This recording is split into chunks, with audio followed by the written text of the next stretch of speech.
Hello and welcome to Health Matters. I am your host, Dr. Michael Chillemi, and today what we're going to talk about is osteoporosis.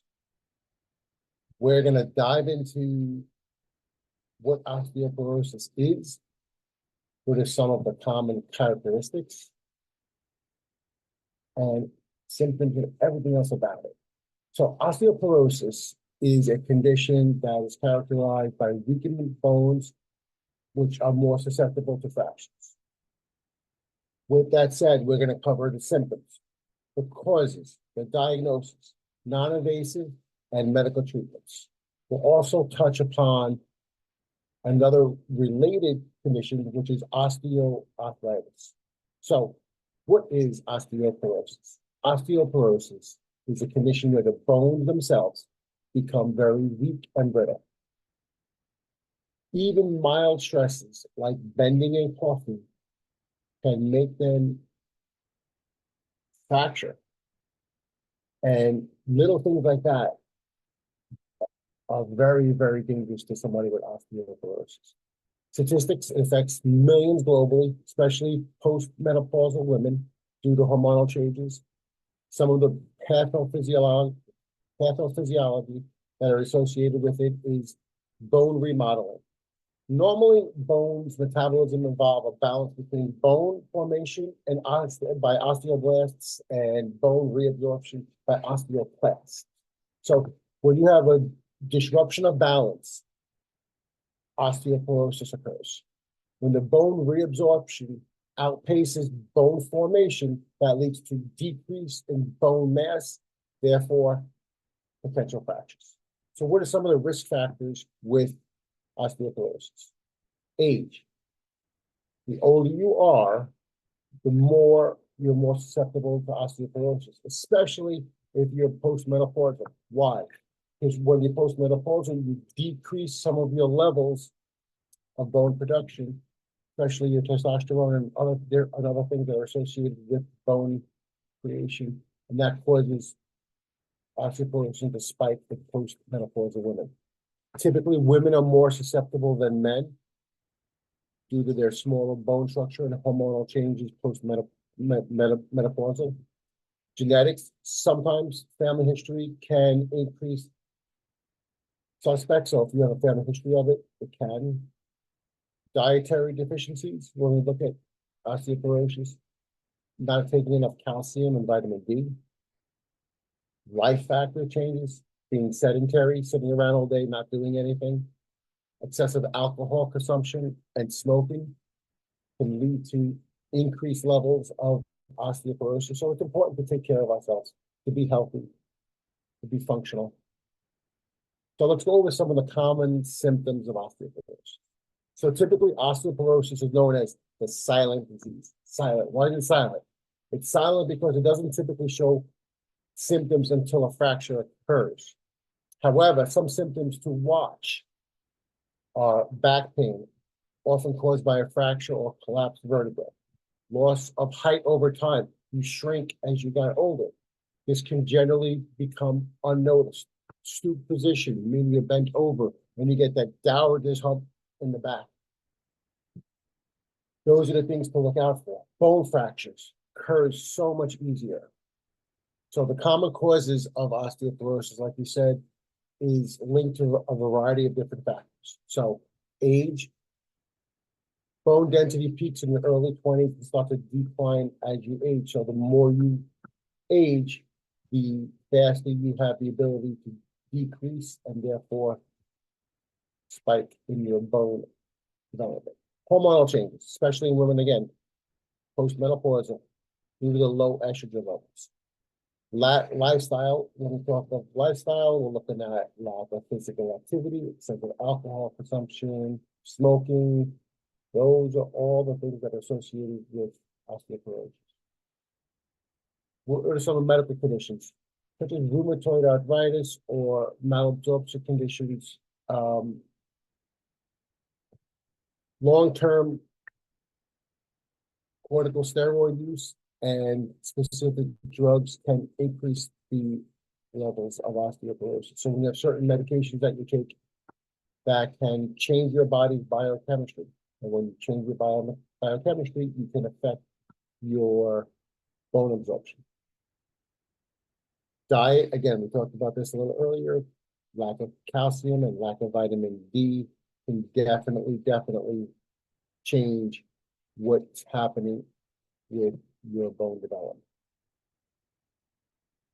Diagnosis. How do we typically diagnose osteoporosis? So we typically use what's called a dual energy X-ray absorption. All right, I'm going to say this. Absorption metry. It's called a DEXA scan. Just nobody can really say that word. So it's called a DEXA scan. That's the most common method and effective method to identify osteoporosis.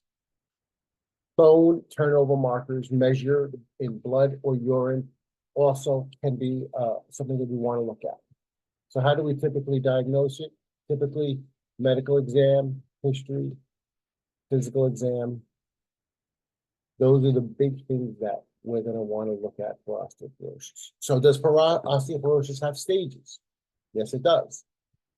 The primary stages are known as stage 1, which is normal bone density and peak bone mass. So that's, usually 20, 30s, and 40s. That's what it typically is. In the early stages, there's no symptoms and no bone density. Stage 2 is called osteopenia, which means low bone density. Osteopenia is the precursor to osteoporosis. During this stage, the bone starts to decrease, but the loss is not yet severe enough to be classified as osteoporosis. So it's the stage right before osteoporosis. Stage 3, bona fide osteoporosis. At this stage, your bone density has decreased significantly. Your T-scores are negative 2.5 or below. That's typically one of the things that we're going to look at for osteoporosis. Stage 4, severe osteoporosis, well established. It's considered high risk of fracture. Bone density is very low, and you might have already had fractures when you're in stage 4. Significant weakness of bones. So what are the typical treatments for osteoporosis? So typically, treatments for osteoporosis include non-invasive treatments, which include nutrition, a diet rich in calcium and vitamin D foods like dairy products, leafy greens, fortified cereals are all important to increase those levels. Ensure adequate vitamin D through sunlight exposure or supplements. Exercise. Weight-bearing exercises are crucial. You have to lift. You have to do some kind of weight-bearing exercises to increase your levels. You can't stay sedentary. You cannot stay sedentary. You have to build muscle strength exercises. So what are some other activities? You could do walking, jogging, climbing stairs if you can do it safely, resistant band training, all to increase muscle strength, right, and increase bone density. So when we do muscle strength, we want to definitely use weights or bands to help increase those levels. Some lifestyle changes. We want to reduce alcohol, quit smoking, and preventative falls through home safety modifications. Meaning, if you got to put rails, or you have to use a walker, or you have to change your home to make sure you're safe. So if you fall, you fall safely. If there is such a thing, I don't know if there is such a thing. But the point is, you want to put yourself in a situation that, especially your bathroom, right? So you want to have your railings. You want to be able to get up out of the toilet. You want to get out of your bed. You want to get in and out of your chair properly. You really want to do some of those things to make sure you're safe. Some of the medications that people typically take are medications for bone treatments, and there's a lot of them out there. And it would be up to your treating physician to figure out which one works the best for you. Some supplements that you want to look at include calcium and vitamin D supplements to increase those levels to help push bone growth. Regular bone density test is a great way to monitor, see where you are, and see how effective or ineffective treatment is, or if things need to be modified. What some of the things that we would do typically in our office is, obviously we're gonna want to treat your spine as long as you're not in the severe category of osteoporosis. We can do some gentle techniques to help treat you chiropractically. Obviously, we're not going to do those forceful adjustments, right? Everything has to be modified. You have to change your techniques and your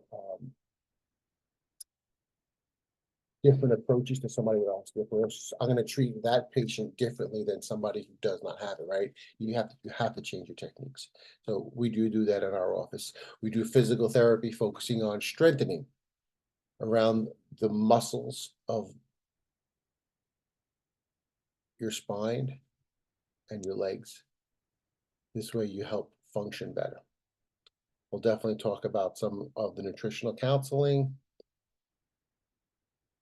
like vitamin D and whatnot. So when we talk about osteoporosis, we're going to also talk about understanding osteoarthritis. It's important to understand them because there's links, right? There's links between the two. So osteoarthritis is a common condition that usually, well, it coexists with osteoporosis. So a general overview: osteoarthritis affects millions of people worldwide. It occurs when the protective cartilage that cushions the ends of the bones wears down over time. So the common causes of osteoarthritis result from typically wear and tear of the protective joint cartilage. Factors like age, joint injuries, obesity, genetics, and other conditions contribute to the development of osteoarthritis. Now let's get a little bit deeper into OA, osteoarthritis. It's a degenerative joint disease characterized by the breakdown of the cartilage and the changes in the underlying bone. So some of the pathophysiologically that are associated with it are cartilage degeneration, providing that cushion between breaks down, and then you start wearing out from bones from the sides, and they start rubbing. Joint changes.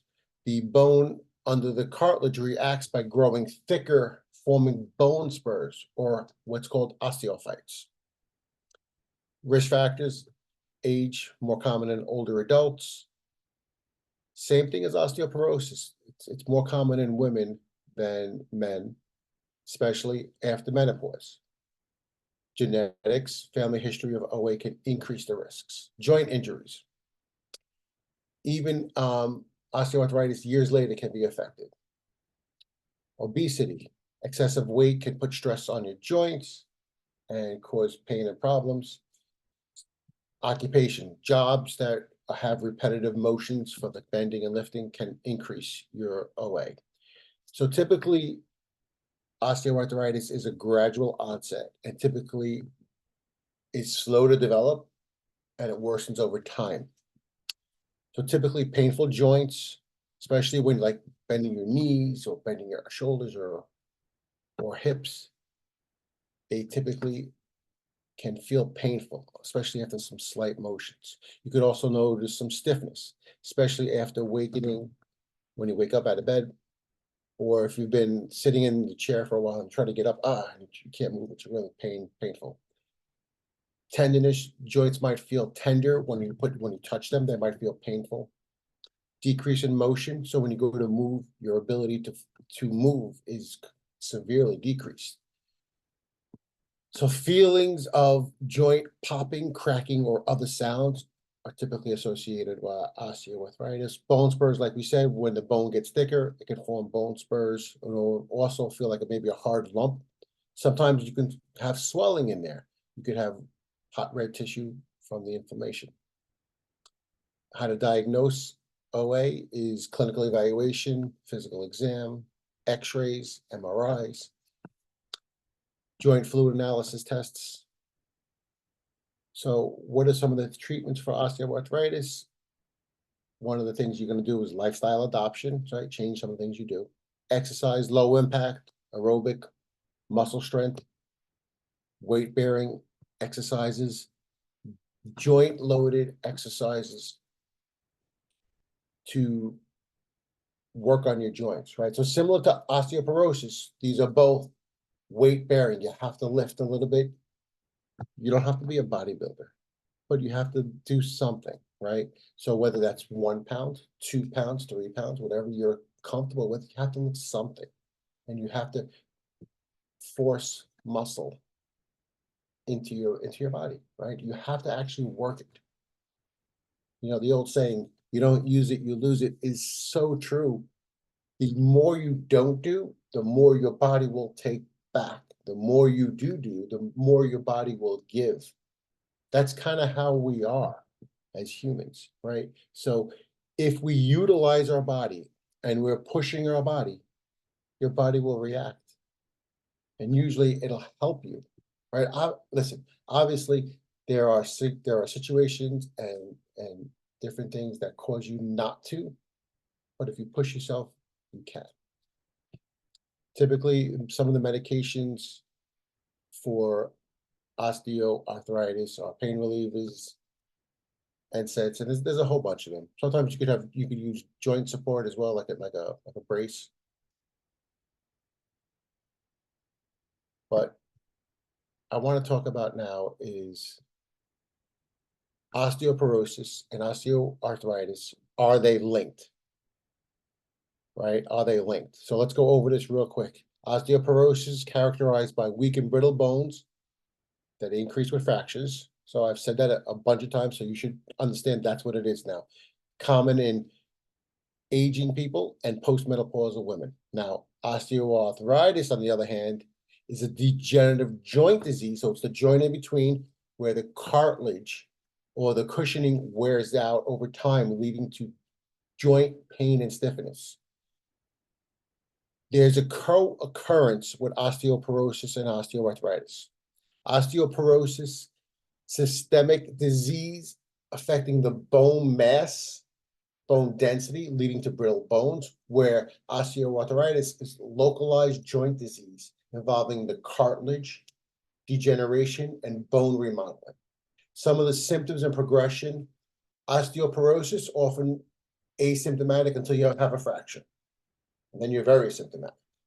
Fractures typically are the first sign, whereas osteoarthritis is characterized by joint pain, joint stiffness, joint swelling, and progressive slowing and changes over time. It's more of a chronic condition.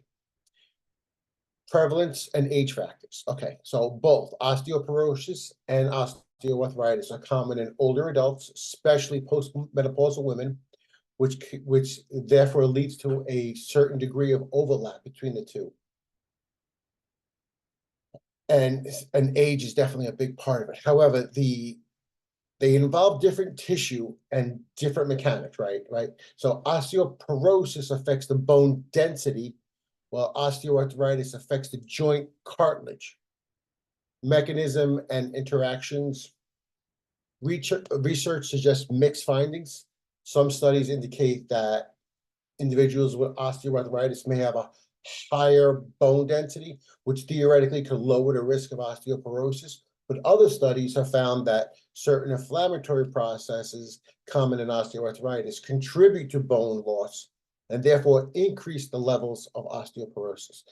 So realistically, there's levels on both sides that say there definitely is some common conditions, and there are certain things affected by both of them. Both conditions share common risk factors, including age, physical activity, possible genetics, females being more, postmenopausal being more. They have comorbidities like obesity, they increase the risk of osteoarthritis and can also influence bone health indirectly. The risk factors of both: common age, sex, and gender both play a role. Specific to osteoporosis is hormonal change and diet change and a sedentary lifestyle. specific to osteoporosis are joint injuries, obesity, and repetitive joint stress. Some of the diagnostic approaches for the two, osteoporosis focuses on the DEXA scan, where osteoarthritis emphasizes X-ray or MRI and physical exam. So a little different approach to analyzing what is diagnosable. So treatments, preventive measurements. Both conditions will benefit from weight management, physical activity, and nutrition. We went over that in plenty. Medical interventions, osteoporosis typically treat to strengthen bone, while osteoarthritis treatments focus on relief and maintaining joint function. Clinical outcome. The coexistence of both conditions can complicate treatment and management, since medications and physical therapies may need to really be balanced between both conditions, between both bone health and joint function. And summarizing it up, what I want to tell you is the fundamental differences between osteoporosis and osteoarthritis is crucial for the effective management and targeted treatment strategies. Both conditions share common risk factors and lifestyle recommendations to the pathophysiological symptoms and specific treatments options differ. So we really got to understand which one is which. While osteoporosis and osteoarthritis can co-occur, particularly in older adults, they are distinct in their different pathologies and their mechanisms. The overlapping risk factors due to age contribute to the co-occurrence, but having said that, one does not necessarily imply a higher risk of developing the other. So what could you do? Stay educated, educate yourself about your bone health, about your joint health. If you have any problems, make sure you're consulting a physician. If you have any of these symptoms, seek medical advice for proper treatments. And if you're in the area, you're in New Jersey, and you can get here, we'd be happy to help you take a look at what you have and see if we can distinguish what you have, whether it's osteoporosis or osteoarthritis, or maybe both, and what we can do to make your life better. So our goal is to make lives better, right? By treatment, being conservative with treatment, and treating you, the patient, for what you specifically have. That is important. That is what we typically do. So what I will tell you is, if you have any of those symptoms, and you could hear my voice, go see somebody. Don't sit with it. Don't be sedentary and just sit with it. Don't accept it. There are things out there you can do. Little steps. You start with the baby steps, and then you get bigger and bigger and bigger, right? But you have to take the first step. Take a step. Do something for yourself. Nobody will help you unless you help yourself, right? There are plenty of people in this world to help you. So, not to get religious, but I can get a little bit. So there are doctors of all kinds. Who put them out there? The good Lord above didn't do that. Whichever Lord is yours, right? Common goal is they put people on this planet to help us, right? Everybody's got their own purpose. And it is important to find that person for you. Right? So that old story in the Bible of, the person in the boat and asking Jesus for signs to help them, and what do? Guy comes out up with a bigger boat to help him. No, waiting for Jesus to help me. Doesn't get on.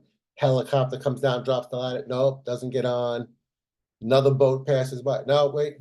So by the end of the time, his boat sinks. He dies. Goes up to heaven. Goes up to God. Hey, why didn't you help me? He's like, I did.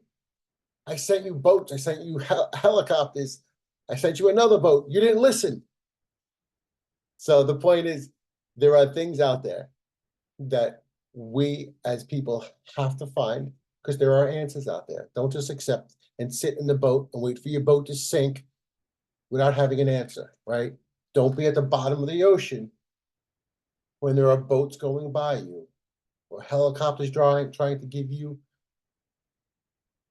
a ladder of support. Be your own best advocate. Learn as much information as you can, find your position,